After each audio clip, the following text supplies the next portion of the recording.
All right, everybody. I think I got caught trying to get my YouTube channel put up there. Guys, I want to welcome you. I'm Jonathan, and I'm thrilled to have with me today Dr. William Attaway. We're going to talk about leadership and AI. And while we're going to talk about that, I'm actually making a post in my Facebook group because as we logged into our editing software today, dealing with things leaders deal with sometimes, we find out that, well, guess what? Facebook's changed their rules. I needed to add a description to the event. And of course, my Restream software didn't give me any way to do that. William, I don't know about you, but as leaders, we never run into things like that happen unexpectedly, do we? No. Why on earth would the unexpected ever happen when you're sitting in the leadership chair? Come on. Yeah, exactly. I think resilience is one of the most important tools in a leader's tool bag. That's what predicts whether a leader is going to be successful long-term or not. If they are resilient and able to handle the stuff on the fly, like I'm watching you do right now. I don't know if I'm doing it well or not. But we're doing it. We're dealing with it, trying to get things posted. I've got a big audience on Facebook, and I wanted to go live there. And as I mentioned, I was live yesterday, and everything worked fine. We go today, and it's like, where do we do it? We'll figure that out. The good news is we're gonna talk today about leadership and AI. And I know, William, a lot of people, especially leaders, are struggling right now to understand where does AI fit into their leadership? Where does it fit into their organizations? How does it affect their teams? From your perspective, have you been hearing anything from leaders, or do you sense anything from, I know you do a lot of coaching and consulting. Tell me what you're hearing and sensing from leadership as it relates to AI in your world. I think one of the things I'm seeing is a reticence, like just a like, I'm going to hold back and see where this goes. Not an eagerness to jump in. Even people who are typically on the bleeding edge, people who like change, they're a little more reticent with this one because what is this going to mean? What is this going to do? How does this help me to lead more effectively? How does this help me to lead in a way that is going to truly make a difference? And because those answers are not readily apparent, I think a lot of leaders are just kind of standing back, watching and listening right now. I think, that's probably exactly it. From my perspective, of course, I'm biased, William. I'm a huge nut for AI. So I'm biased and think that anybody that's waiting is making a mistake. But yet, I know I was just talking yesterday to somebody, and they actually expressed the concern that maybe they've waited too long. And I'd like to address that and let them know, anybody know that's thinking about it, we are still on that initial cusp, that initial wave of AI. We've not missed anything. So if you're coming and listening and going, okay, how do I do this in my organization? First and foremost, I guess I want to reassure everybody it's not too late. And that may be a surprise to some people that we're even mentioning it, but that came up as a big concern yesterday in one of my meetings. And I want to make sure just we're really clear. It's not too late. We are on that, we're past the bleeding edge now. We're not on the bleeding edge, but it's time to start considering that and bringing that in. From your perspective, William, as we take a look as leaders, as I look at it, I see that we've got not only the concern about how do we use it individually, how do we do that, but probably even more impactful on the organizations we lead is how do we guide and lead our team to do this? And I'm curious from your perspective, just as we talk about leadership and that, how does a leader interpret when there's a new technology like this, something that's, I'm going to use the phrase game changing, which I know everybody says, oh yeah, I use that all the time. So does Jonathan. How does a leader evaluate something like this and figure out whether, one, is it right for their organization? And if it is, how do they effectively lead and guide their team who's looking to them for guidance? I think it's really important to remember that leaders go first. Right? Leaders are the ones who are out front, and everybody on the team is going to follow where and how you lead most often. So if you're shy, if you're reticent, if you're not the one who's going to begin to step into these waters, it's more than likely your team's going to follow that lead. You got to be careful there because leadership is a heavy responsibility. As leaders, as one of my mentors says, your words weigh 10,000 pounds, whether you want them to or not. And that is true with AI, just like anything else, right? What you say, how you lead, you're setting the tone, you're setting the pace for your team. That's so good. That's so important. And, that brings up, I think, one of the things that is probably, as I talk to leaders, probably the most common thing I hear, the fear that they feel their teams have that AI is going to replace them. Now, Mm, William, my perspective. yeah. I'm biased. I believe AI is a tremendous amplifier. In other words, it amplifies skill and experience. And will there be people that are going to be displaced because of AI? Yeah, absolutely, there are. Just like when the Industrial Revolution came out and we had Mhm. the internal combustion engine, there were jobs that no longer exist. Well, the one I'm thinking of still exists in Fremont, where I live. I'm thinking of buggy whip manufacturers. Mm, sure. When the internal combustion engine came out, all the buggy whip manufacturers said, "Oh, what are we going to do? Because we don't need to whip that engine." Now, I live in a community that has a lot of Amish in it, so there probably is actually a buggy whip manufacturer somewhere around where I'm at in the county where I'm at. But admittedly, it's not nearly as popular of an industry as it was years ago. How do you talk to leaders that are worried about that displacement? Again, I think overall most team members are going to work through that fine, and we're going to find this is going to be an evolution that's going to impact everybody positively, but there will be some displacement. As leaders, how do we address that overwhelming fear, and it's certainly being fed by the media in some respects, that AI is simply going to cause us to fire everybody on our teams and do everything ourselves? I think that's a great question, Jonathan. That's so good. The reality is that how we lead, the tone that we set, is what they're going to most often absorb. If we lead from a place of fear, guess what? That's contagious. They're going to catch that and they're going to Mm. operate from that environment. If, however, we lead from a place of confidence, they're going to catch that as well. Think about it this way. I love the buggy whip example. Here's another one. This is something that I think you and I could relate to. When I was growing up, my grandfather had an 8-track player in his pickup truck, Yes. right? And he had a case in the floorboard where he had all of his 8-track tapes, right? I mean, these big old They honking were tapes, right? massive. Oh, They yeah. were massive, right? And you just plug that thing in. It's like plugging one of the old tape, a massive thing. What happened to the people who produced 8-track tapes in those cases? My guess They, is they pivoted and started producing cassettes and then CDs and bingo. who knows now what. But there's And always a pivot from my perspective. Am I correct in that? There's yes, always a pivot. if we lead with resilience, Mm. if we try to cling to what was and refuse to pivot, refuse to exhibit that resilience, our team is going to follow that lead. And we're going to have them clinging to an anchor as it goes down. That's not going to be helpful.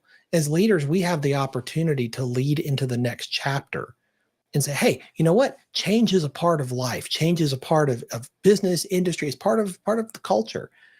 We can either say we're going to surf these waves, or we're going to try to just hang on to the last one.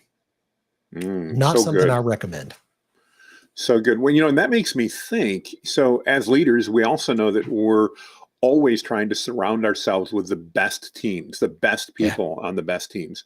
Yeah. And candidly, since COVID, it's always been tough. But since COVID, it's really been tough because it seems like Yeah. everybody that wants to work is.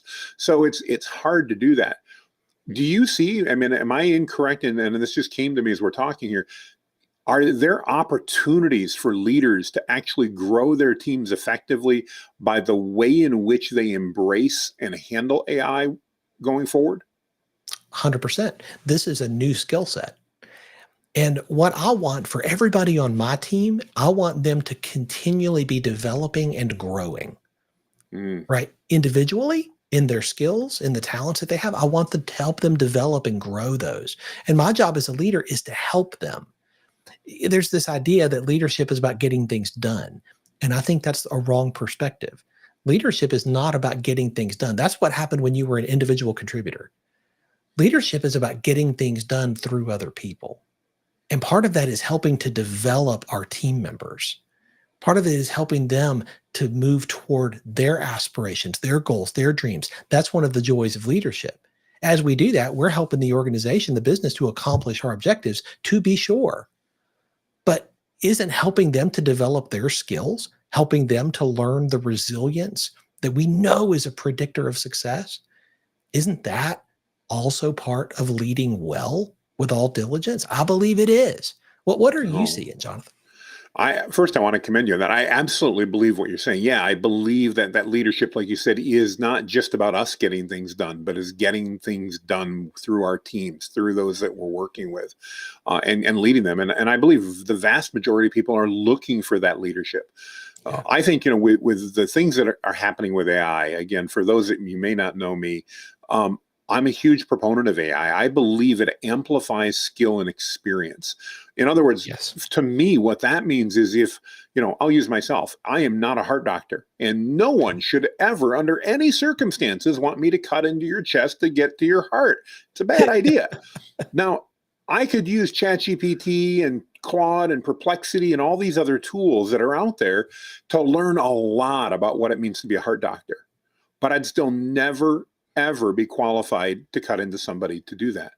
And while that's a bit of an extreme example, I think it's relevant because, we take a look at all these industries that are out there, and some industries are embracing AI, some are not. But as an amplifier or multiplier, if I'm an expert at what I do already, so let's say on a scale of 1 to 10, I'm between a 7 and a 10. And let's just say that AI amplifies everything by 3 times. Mm-hmm. Now, all of a sudden, I'm a 21 to 30.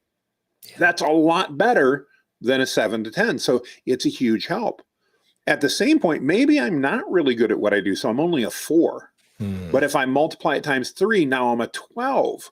Well, what's that mean? It means AI just allowed that average person to indeed potentially be better than one of the experts. But if the experts embrace it, they're going to be, again, that much further ahead by that much larger of a factor, because you can AI, folks, if you're not familiar, the AI doesn't think on its own.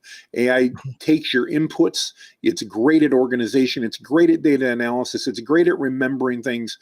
Sometimes not the things you want, but it's great at remembering things. And I think there's so many areas within our organizations that we can use it. I so love what you said, though, about as leaders, we need to lead here as well. This is something that I'm guessing all of our teams, whether they love AI or not, are really looking to us as leaders to go, okay, what are the cues we need to be taking? Because I need to know. I hear in the media, I should be worried I'm going to lose my job. Maybe, let's say maybe I'm a factory worker and my job's putting widgets together and I'm worried about that. Is there a reason to be worried? And the answer is maybe. I don't know. It depends. But the reality is, if a leader can assure his team or her team that we're going to embrace AI because this is where we're going as a world. We can't stand in front of it and go, nah, it's not going to happen. It's coming. So what we're going to do as an organization and as a team is we're going to embrace it in ways that allow everybody to win. It allows the customer to win because they're going to get more value. It allows the company to win because we're going to likely be able to be more efficient. But it also can allow the team to win by allowing them to grow in their skills, deliver more value, and possibly maybe get out of a job they don't love and into one that they could love, because AI may now allow them to amplify or multiply their experience sufficiently that they can be really competitive in an area that maybe a year ago they couldn't have been. So I don't know if I'm answering your question, but that's kind of how I see it. Yeah, 100%. It also frees people up to pursue other things that they're passionate about. Even inside your organization, your business. Here's an example. I've got a team member, and she helps me with the podcast that I host. Right, and we now release 2 new episodes a week. And you were just on the podcast here recently. Yeah, we just talked recently. Catalytic Leadership Podcast. So check out Jonathan's episode. So much wisdom that he was dropping there. One of the things that we've used AI for in our business is something simple, and that is creating show notes, transcripts, titles of episodes. AI is great for that. Now, does she take that and does she use that exactly as it pops out of the box? Not hardly. Probably not. I hope not. Yeah, exactly. But it's a starting point. And it saves her hours of time that then she is able to take those hours and invest them somewhere else based on how she is wired and gifted. And she adds incredible value. Now, you could say, well, you took her out of that job, you eliminated a job. No, it freed her up to add value somewhere else. And this Well, is and I what I think think we need to be thinking as leaders. absolutely. I mean, we can think like a bureaucrat and go, "Oh my goodness, they lost a job. They lost a job." Right. Technically, they lost part of a job. But we Mhm. can think as leaders and go, yeah, but we were able to grow our team. We were able to provide them with value and truly Yes. create a win-win situation by allowing them to do things that they're more passionate about. Yes. Oftentimes, in my belief, things that will probably pay more money down the road as well, because they're going to be able to deliver That's right. more value. You know, as I That's talk exactly to, right. I have a large national client I work with, and their teams, some of them are worried. And I'm like, look, Mhm. if you can embrace and learn how to leverage AI, Yeah. how many of you have extra time in your day every day today? And not a single hand went up. We were talking to a Mm. room of 80 recently, and 80 of their Wow. leadership. How many have extra time every day? Not a single Mm. hand went up. How many of you have extra time most days? Not a single hand went up. How Wow. many of you would like it if you could have an extra 30 or 60 minutes a day every day to either get more stuff done, to learn more, to advance things you're interested in, or for that matter, maybe to grab a book and just read something? And almost every hand went up. And that's where I Yes. see AI playing into our teams, is that truly by embracing AI in most roles, we can save our team 30 to 60 or more minutes daily. Mhm. And that gives them the time to, one, think more about what they're doing and do a better job in the other 7 hours of work they're doing for us. Mhm. And it also gives them an opportunity, as you pointed out, to grow and Yeah. become more valuable to the organization. And as a result, more valuable for them as well. You know, I do think, will we as leaders and employers lose some people? Yeah, we're going to, because sometimes they're going to embrace it and move up faster. But ultimately, that's good for them.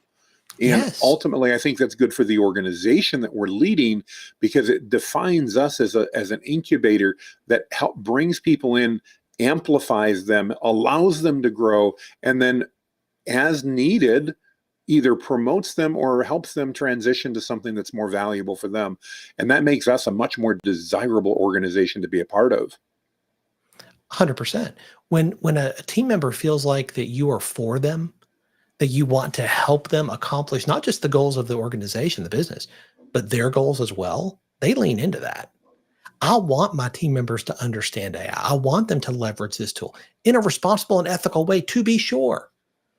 But I want them to learn the skill set, because this is one that's going to serve them going forward. It's not Mm. just going to help the business. Of course it is, but it's also going to serve them. It's going to help them. Why, as a leader, would I not be out front with those type of goals? 100% agreed. Another thing I made a note of I wanted to talk about, William, is I know a lot of the leaders I talk to, they're concerned about this concept of AI and ethics and Mm. everything related to it. And I'm going to jump in with my opinion. I'd love to have your perspective Yeah. on this. My belief, right or wrong, is that we really only have a problem with AI ethics if we had a problem with our leadership ethics prior to AI. In other words, I don't think AI is Yeah. bringing with it new ethical concerns. The core of our ethics, if it was there a year ago or 2 years ago, it's automatically going to flow over into AI. And I'll give you an Mhm. example. Our family's in the process of getting a new minivan. Not an Hmm. exciting vehicle, no Lamborghinis or Ferraris at the Mast household, but we're looking at a new minivan. And yesterday, I ended up texting back and forth. Now I've defined what we want. We figured it out. So I'm doing some price shopping. And I reached out to a number of dealers through the manufacturer's website. And I said, hey, I'm price shopping. Here's what I want. I simply want to know what the best price is. And I'm willing to go in a couple hours to get that best price if it makes sense. If you don't want to quote me, no problem. I'm okay with that. I got a quote back from text message back. That was great. I'm communicating. Everything seems really good. And then all of a sudden, the person on the other end of the line's like, but I didn't say that. And I'm like, wow, I thought I read this right. But admittedly, I had a couple of dealers I was talking to, went back through and I looked at things and no, actually, you did say that. Well, then it started arguing with me. And I thought to myself for just a moment, hang on, I have a feeling I'm talking to a bot here, not a human. Now, I tell that whole story not to point out the problem with the bot, but the ethical choice in my mind that the manufacturer made to not inform me up front that I had an option. This was after hours. The dealership was likely closed, and I knew that. And they immediately started sending me text messages, which is great. I want that response. I'm a ADD guy. Let's get this done. But they never once said, would you like to talk to a human in the morning, or would you prefer to talk to a bot right now? Had they done that, in my mind, now I'm not mad. I don't think they're bad people because they didn't do that. But that's an example in my mind of one of those ethical decisions that we need to make as a business when it comes to AI. Do we let our audience, our customers, our prospects know that they have options? You can talk to a human if you want to. If I wanted to, that meant I'd have to wait till this morning. Or I could talk to an AI, in this case, car salesman or whatever they want to call them, that would answer my questions, that had model information, that could look at inventory, could probably even give me pricing, which is what we got in an argument about, because I found out they only authorized the bot to give list price. Well, that's okay. But had the bot simply said, I'd love to give you the best price possible, but I'm only a bot. So here's the best price I'm able to give you is list. If you'd like to talk to a sales rep in the morning, I can take your information and have them call you. Yes. That would have went over very differently than what we ran into. So maybe not a good example, but one that literally just happened yesterday. And I'm not calling the manufacturer unethical because of the way that happened, but I think that's an example of the type of thing that comes in. The same thing about, we hear about deep fakes. Well, if I'm a manufacturer, would it be ethical for me to go out and take Walt Disney and recreate Walt Disney and say that Walt Disney was telling everybody that they should work with Whitebeard Strategies? No, that wouldn't be, because Walt Disney died before I formed the company. So that, of course, wouldn't be ethical or moral.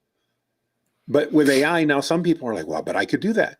But if you wouldn't have done it before, you shouldn't do it now. So I don't know. That's a long diatribe on my part about that. What do you think? Is it, we talk ethics, leadership, and AI. Where do you see all that coming together, William?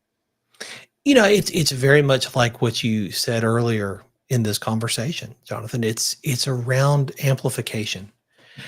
When we first met, you were speaking at a conference that I was attending. And as we talked afterwards, one of the things that I took away from that talk and that you've shared here is that AI is an amplifier. It amplifies what is. And I believe that is true exactly like you're describing when it comes to the ethics and the way we conduct business. It is going to amplify your ethics, your integrity, your systems. If you would operate in a way that's a little more on the less than transparent side, let's say, then that is likely what's going to come through when you begin to work with AI.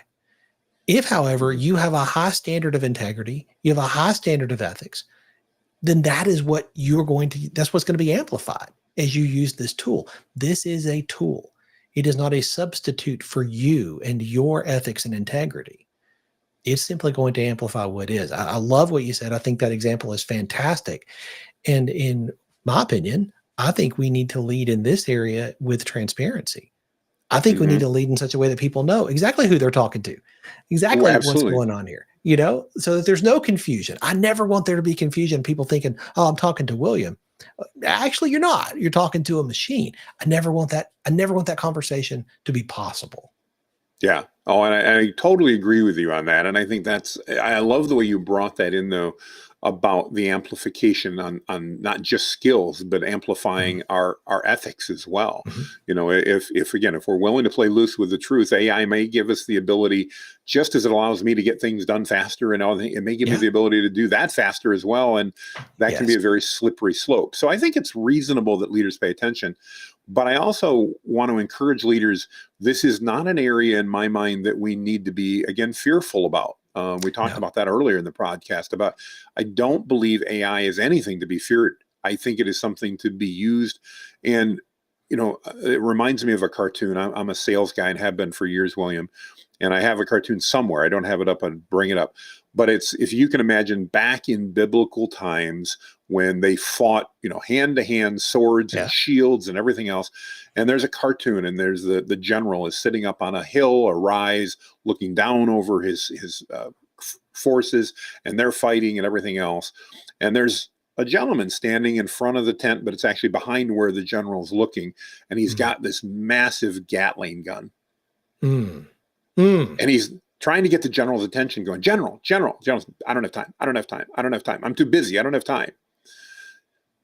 Obviously, the joke there is that I think as leaders, we always need to be willing to take a little bit of time and look at things and understand how this may benefit our situation, or may not be the best analogy, but it was a great cartoon. And I think, AI is similar. I think as leaders, we have an opportunity not only to our teams, but to the organizations that we're leading as well, to embrace AI and figure out how can we use it in ways that add value. I often talk to people about, there's 3 key things that I think AI can do for any person or business. 1, save time. And again, we just talked earlier, nobody has enough time, so that's a good thing. 2, I think as an organization, it can increase our profits, largely due to the time savings, because we can then get more stuff done, have greater efficiencies. But the other thing we often don't talk about, and I want to encourage leaders to think about, is effective implementation of AI in your organization can also help you deliver more value to your audience. That could be your shareholders, that could be your customers, wherever. And it can deliver more value without you requiring more revenue from them. So imagine you had that ability to take every one of your clients, and without increasing the stress on your team, without increasing the costs that were coming out of your pocket, to deliver them more than they got yesterday.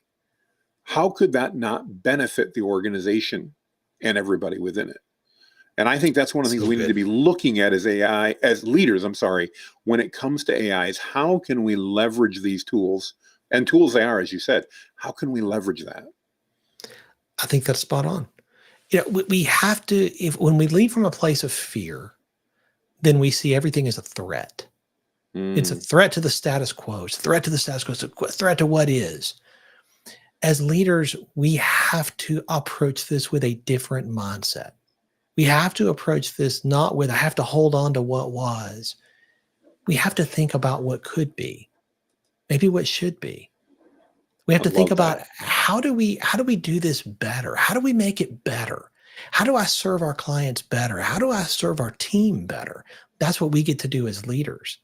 If we try to hold on to what was, if we reject change and we reject innovation, then as leaders, what's going to happen is we're going to try to operate in stasis, holding everything steady.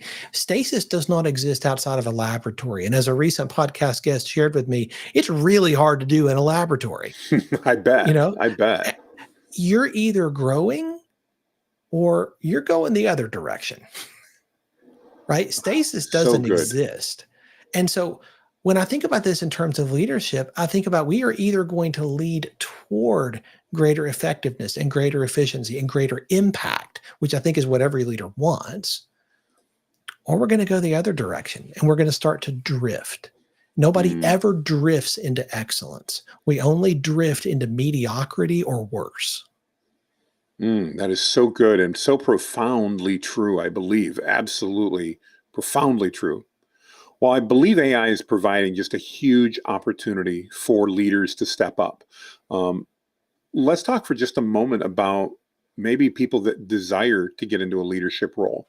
I'd love to hear your perspective, William. Do you think AI is an opportunity for prospective future leaders to be able to move forward in a manner that helps them become the leader they may desire to be? Absolutely. I use AI a lot. I use it daily. And I use it in ways that maybe some of the leaders listening are not thinking about. I use it as a brainstorming tool, right? I want to learn more about something. I want to think differently about something. And so I've built it and prompted it in such a way that it is going to operate inside of a framework that I've given it, right? In the context of what I do as an executive coach, working with founders and entrepreneurs, with agency owners, with business leaders. I want it to operate in that framework, in that context. And I will ask it specific questions that are going to help me to think differently than I'm going to think on my own. It's almost like a thinking partner in some ways, but it's going to leverage things that I would have to spend hours researching, it's able to do in seconds. And so this is something that I believe any new leader who wants to develop, who wants to grow, begin to use it that way. Begin to use it as a brainstorming tool. Hey, if I'm in this position, you build the prompt. If I'm in this position, this is my current station. This is my current role in this type of industry or company. And I would like to explore moving in this direction. I'd like to explore this role. What are some books that would be helpful for me to read? What are some podcasts that would be helpful for me to listen to? What are some skills that I need to be developing now that 5 years from now, I'm going to be really glad I started developing now? I believe AI can be helpful in answering some of those questions with data that would, again, take me much longer on my own to research and find. What do you think, Jonathan? Well, again, I am in total agreement with you. I'm a lifelong learner. And one of the things that probably initially drew me to AI was the opportunity that gave me to learn so quickly. I love to learn about disparate things. You know, my 17-year-old son, he's into battleships of World War II.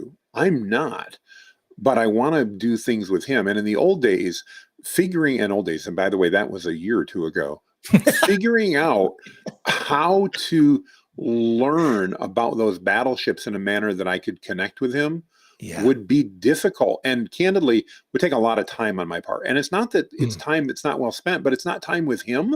So I'm not sure I see the value, and fathers, you're welcome to disagree with me, but I want to do things that are going to let me spend more time with him, not things that are going to take me away while I'm trying to learn about things to spend more time with him. Yes. And I remember very clearly, I was actually driving to an event to pick him up from an event. I had about a 20-minute drive, and I just recently discovered, and this was a while back, that they have a voice feature on ChatGPT that'll let me talk to them. Isn't that great? I love it. I absolutely love it.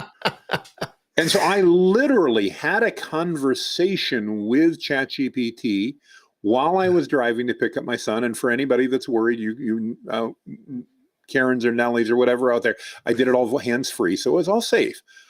But I had a conversation, and what was amazing is by the time I got to pick him up, I don't know how it would compare, but I now knew about 5 or 6 different battleships that he talks about. I understood where they were made. I understood what battles they were in, why they were significant, and all kinds of other things that would have literally, even doing an internet search, would have taken me hours and hours and hours of poking and prodding and guessing. And literally, AI just gave me the information because I could ask it questions. Yeah. I could say, so tell me about the German battleship, the Bismarck, that he keeps talking about. Why is that interesting? What's notable about that? And it told me how it was built and what battles it was in and all kinds of other things that were unique about it. And amazingly enough, then when I picked up my 17-year-old son and we just started chatting on the ride home, I said, hey, I just recently learned this about, and he looked at me like I was some alien, not in a bad way, but he was like, how did you learn that? And we then had almost a half-hour conversation. I remember we got home, 20-minute drive, and we were still talking about battleships.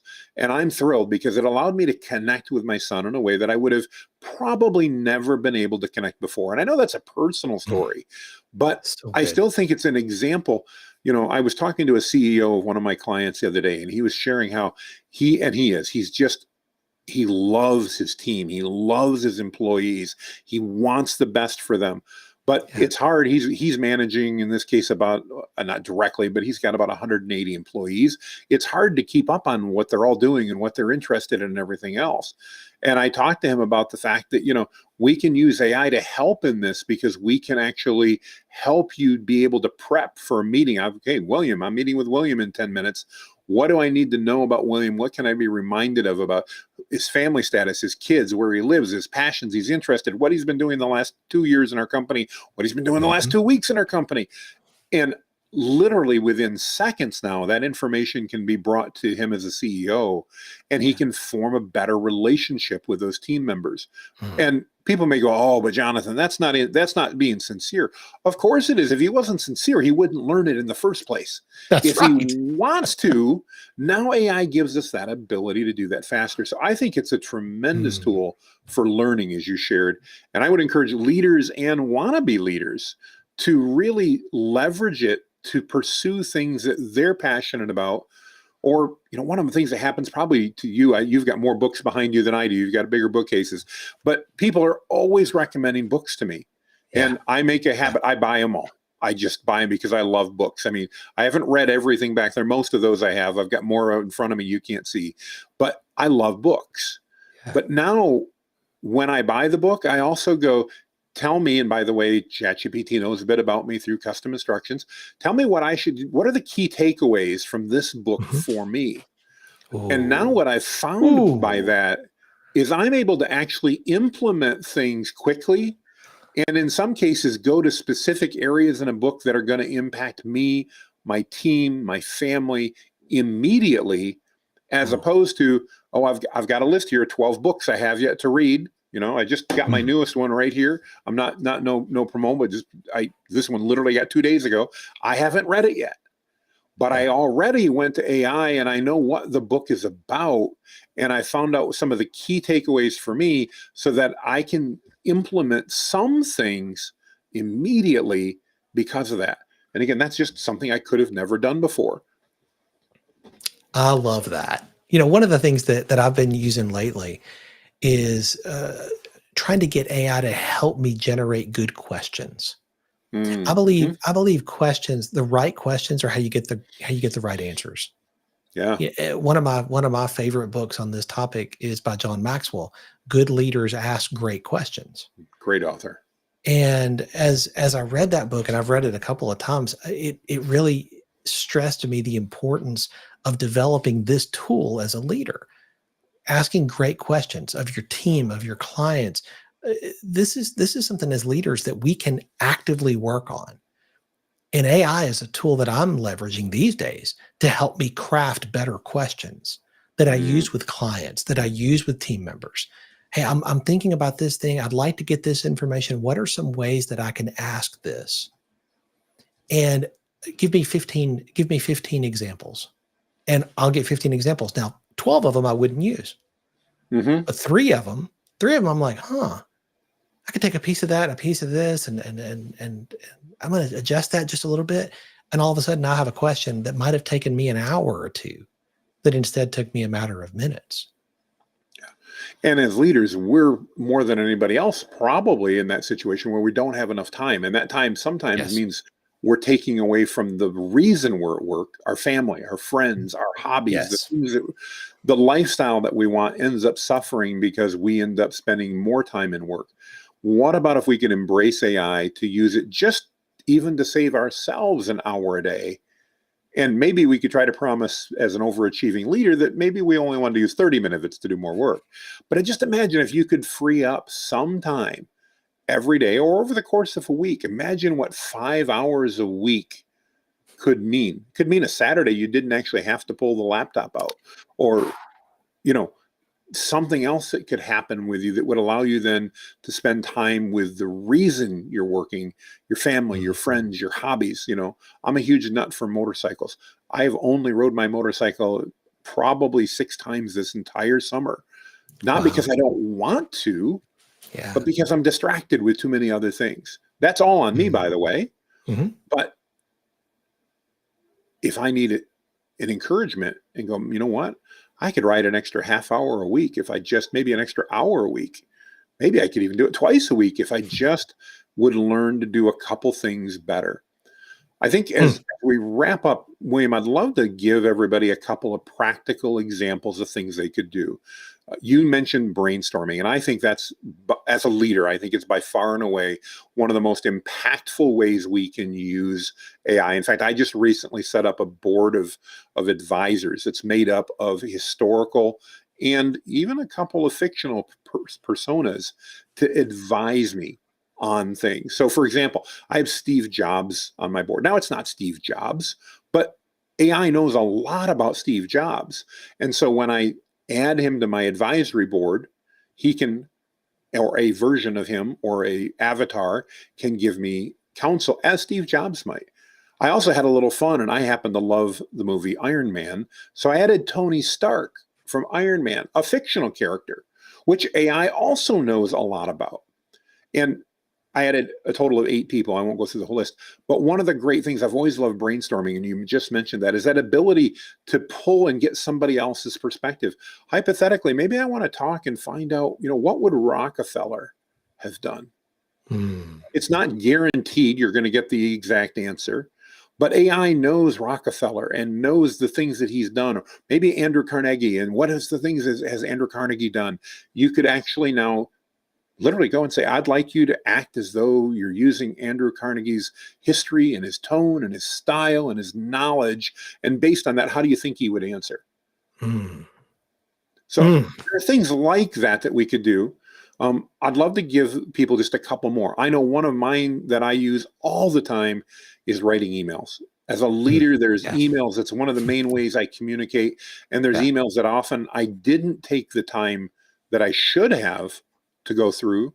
And so they got sent off, we'll say, half-assed, not as good as they should have. Mhm.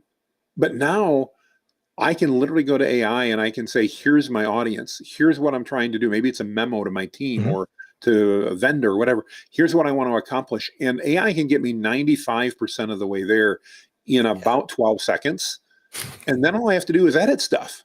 So that previous 30 minutes of back and forth and getting distracted and people coming in my office and messages popping up and turned into an, oh crap, I meant to send that this morning at 8 and it's noon already and I haven't even done it yet. Now lets me at 8 o'clock literally pull that up, spend maybe 3 minutes on it and send it out, and probably be better written than what I would have done a year ago. That's one of my other favorites. Do you have anything you can recommend to leaders? We talked brainstorming, maybe email, anything else that you can think of that you'd recommend as a easy, low-hanging fruit way for them to try AI? I'm going to tag in on the wordsmithing. I believe that is Mm, that is something I will, and I know this from my own experience, I will spend hours doing that. yeah, Trying to craft a sentence, craft a paragraph, craft something exactly like I want it, make sure it's got the right tone, I mean, all the pieces. I will spend hours trying to do that with one piece of content. Okay. Is absolutely. that the best use of my time? And Yeah, this is a yeah. question I've had on a sticky note on my left monitor for years. Is this I the love that. absolute best use of my time right now? What AI helps me to do is to shorten that. I'm still going to spend time wordsmithing it because that's who I am. I believe words have power.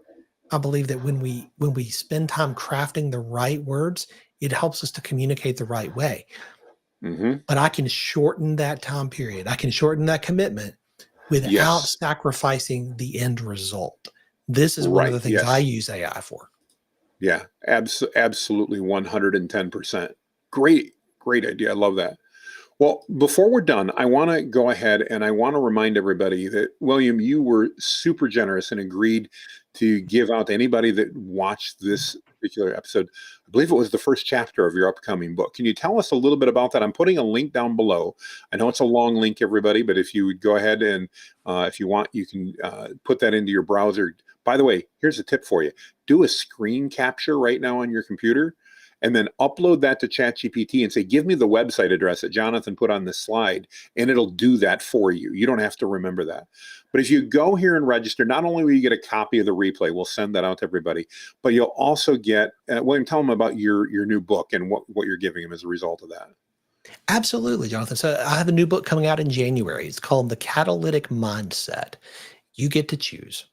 And this comes from my work as an executive coach, coaching leaders now for almost 30 years, helping them to develop a healthy mindset through which they lead not only their teams and their clients, but also themselves. And so we'll Mm. make that first chapter available to you. You can have that, start reading that today. Oh, that's amazing. Thanks for being willing to do that. I so appreciate that. And again, if nothing else, you guys can get the replay. You want to watch some of this. I'll give you another great tip. By the way, this is going to be live on YouTube, on William's channel, on my channel. You guys want to figure out, man, what actionable takeaways should I as a leader get out of that? Go over to YouTube when this is done. It'll be there in literally a couple minutes. And if you click in the description, here's a great hack for you guys.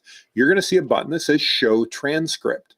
You can literally copy and paste the entire transcript of what we've talked about today into ChatGPT, into Claude, into Gemini, into Perplexity, whatever you want. And you could begin to have a conversation with that to ask questions about what we've talked about here today, Mm. and then to expand on that. So if you want to make sure you get those links, you don't miss any of that, just go ahead. You can register here. You'll get those freebies as well. And we promise we're not going to spam you. We may let you know about the next event we do together, but we're not going to spam you. But we'd love to have you do that. William, if people are interested in getting in touch with you, obviously we've got links that we can send out, but what's the best way for people to connect with you if what you're saying resonates with them and they go, I need a little bit more direction here? You can always go to my website, catalyticleadership.net. That's the name of the company and that I founded. And my last book that was published a few years ago as well, Catalytic Leadership, and the podcast that I host. So you can go to those places to find more information about me and what I do, and connect with me on LinkedIn. I'm very active over there and would love to start a conversation to see how we can help you. Awesome. I appreciate that. If you want to reach out to me, it's super simple. You can do so just at jonathanmast.com/linktree. Super easy. It's got all the resources there you'll ever need. Guys, we want to, and ladies too, I don't mean to be sexist. We want to thank everybody for joining us here today. We appreciate that. And one of the things I know that I'd like, and William, I bet you would probably appreciate too, if you liked a joint conversation here about AI and leadership, and you found this helpful, if you would just let us know, whether you're watching live or in the replay, in the comments, let us know if you'd like to see more of this type of content or things related to this. I know I'm willing to do it. I know William's willing to do it, but we need to know what's going to add value to you guys. So if you could let us know in the comments where that intersection occurs, AI and leadership, things you'd like to know, we would really be grateful. And we'll do our best to make sure we provide some value there as well. So with that, make it a great day, everybody. William, thank you for your time today. I know getting this scheduled was difficult, probably more due to my schedule than yours, but so grateful for you taking the time. I know you're speaking all over. You're at all kinds of events as well.